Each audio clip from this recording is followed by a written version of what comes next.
دوستو یہ 19ویں صدی کے پہلے نصف کی بات ہے۔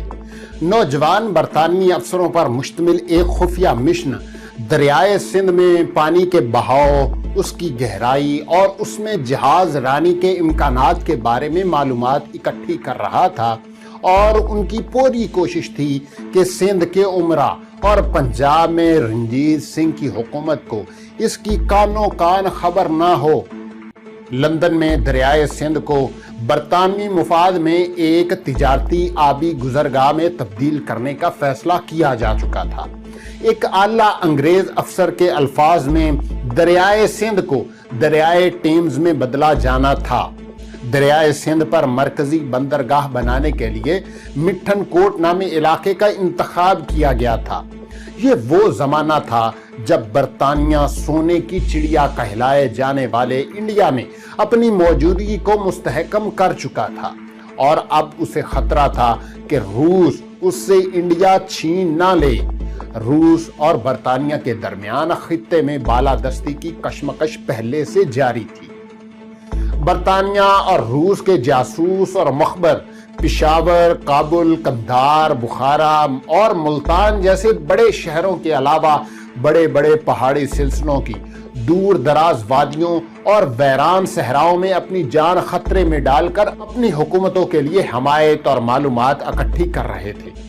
برطانیہ اور روس کے درمیان خطے میں بالادستی کی اس کشمکش کو گریٹ گیم بھی کہا گیا۔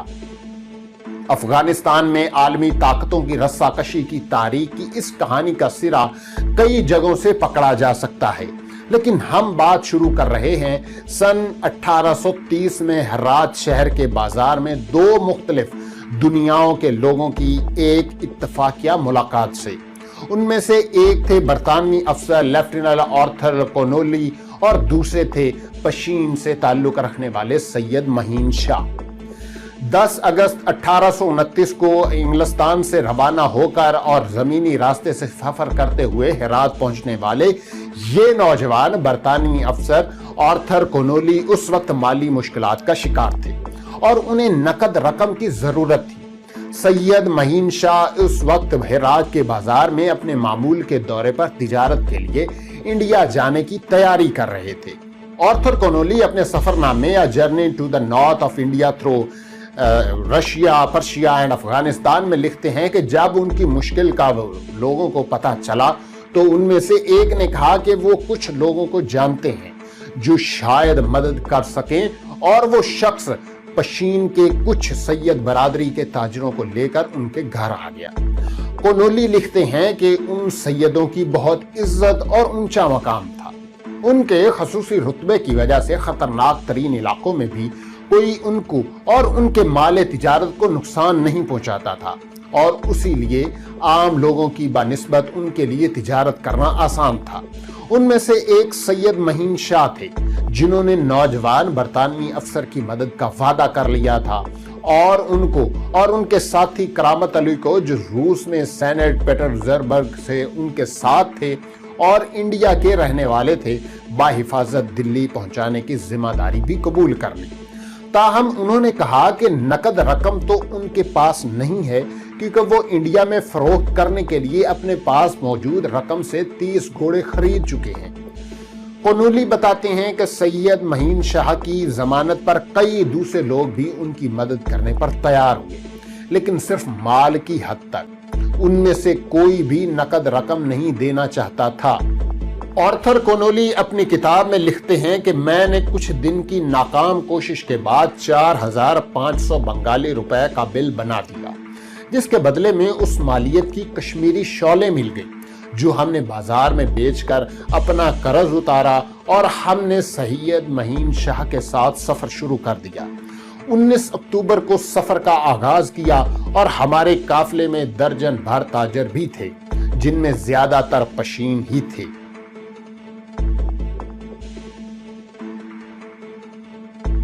دوستو، یہ وہ زمانہ تھا جب افغانستان میں درانی خاندان کی حکومت تھی، جس کی بنیاد احمد شاہ ابدالی نے سن 1747 میں رکھی تھی، اور جنہوں نے بعد میں درانی نام اپنا لیا تھا۔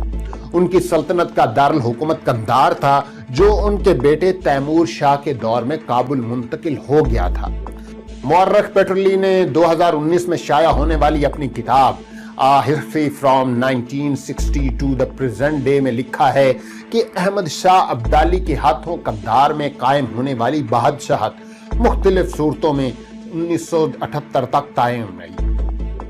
1830 میں جب آرتھر کونولی اور سید مہین شاہ ہرات سے روانہ ہوئے تو درانی تخت پر دوست محمد بیٹھے تھے، اور ایک اہم بات یہ ہے کہ ان کے پیش رو اور سلطنت کے چوتھے حکمران شاہ شجاع کو 1809 میں محلاتی سازشوں کے نتیجے میں اپنی بادشاہت کھونے کے بعد انگریزوں کی میزبانی میں انڈیا میں رہنے ہوتے کئی برس ہو چکے تھے۔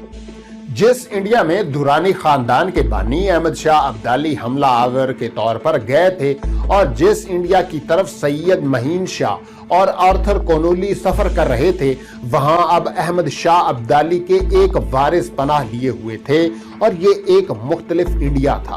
اس انڈیا پر برطانوی اپنے پنجے گاڑ چکے تھے، اور اس پر ہر حملہ برطانوی مفادات پر حملہ تھا، اور کسی بھی ممکنہ حملے سے نپٹنا برطانیہ کی ترجیحات میں شامل تھا۔ 19ویں صدی میں برطانیہ کو روس اور فرانس کی طرف سے خطرہ رہتا تھا کہ وہ شمال مغرب کے راستے انڈیا پر چڑھائی نہ کرتے۔ وقت کے ساتھ ساتھ فرانس کے بارے میں برطانیہ کے خدشات تو کم ہو گئے، لیکن روس کی طرف سے خطرہ بدستور موجود تھا۔ برطانیہ میں روس کی طرف سے حملے سے نپٹنے کے لیے اور اس کا مقابلہ کرنے کے لیے جو حکمت عملی سوچی گئی، اس کے پس منظر میں آرتھر کونولی اور پشین کے سید مہین شاہ کی ملاقات آئندہ مہینوں اور برسوں میں انتہائی اہمیت اختیار کرنے والی تھی۔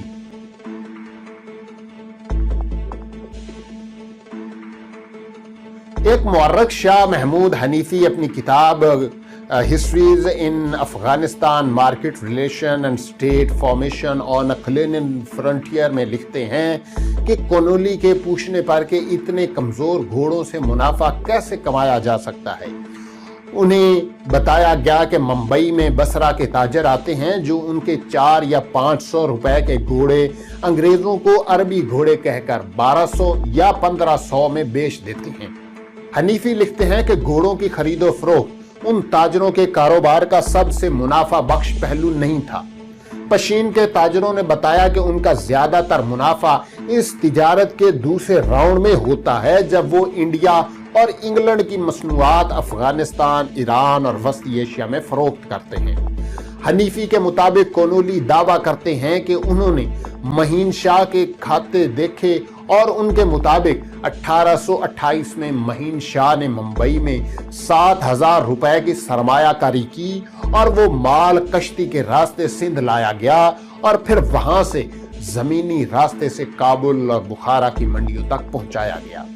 انہوں نے لکھا کہ کونولی کے مطابق سید مہین شاہ نے کابل میں 110% اور بخارا میں 150 سے 200% کے بیچ منافع کمایا۔ اب ان تاریخی منڈیوں میں کمایا جانے والا یہی منافع بڑی طاقتوں کے درمیان مقابلے کا مرکز بننے والا تھا۔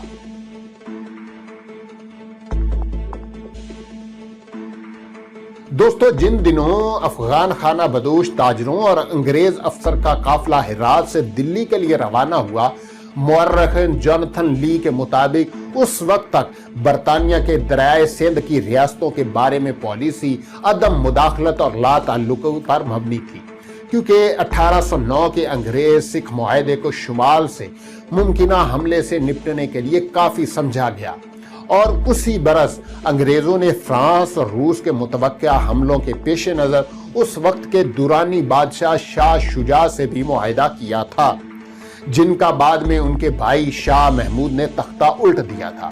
لیکن یہ صورتحال یکسر بدلنے والی تھی، اور اس کے ساتھ ہی برطانوی حکومت کی عدم مداخلت کی پالیسی بھی، اور اس نئے پالیسی میں جس کا نتیجہ پہلی انگریز افغان جنگ کی صورت میں نکلا۔ سید مہین شاہ، آرتھر کونولی اور شاہ شجاع کو سب سے اہم کردار ملنا تھا۔ ہمیں روس سے انڈس میں لڑنا پڑے گا، اور وہ ایک بہت بڑی جنگ ہوگی۔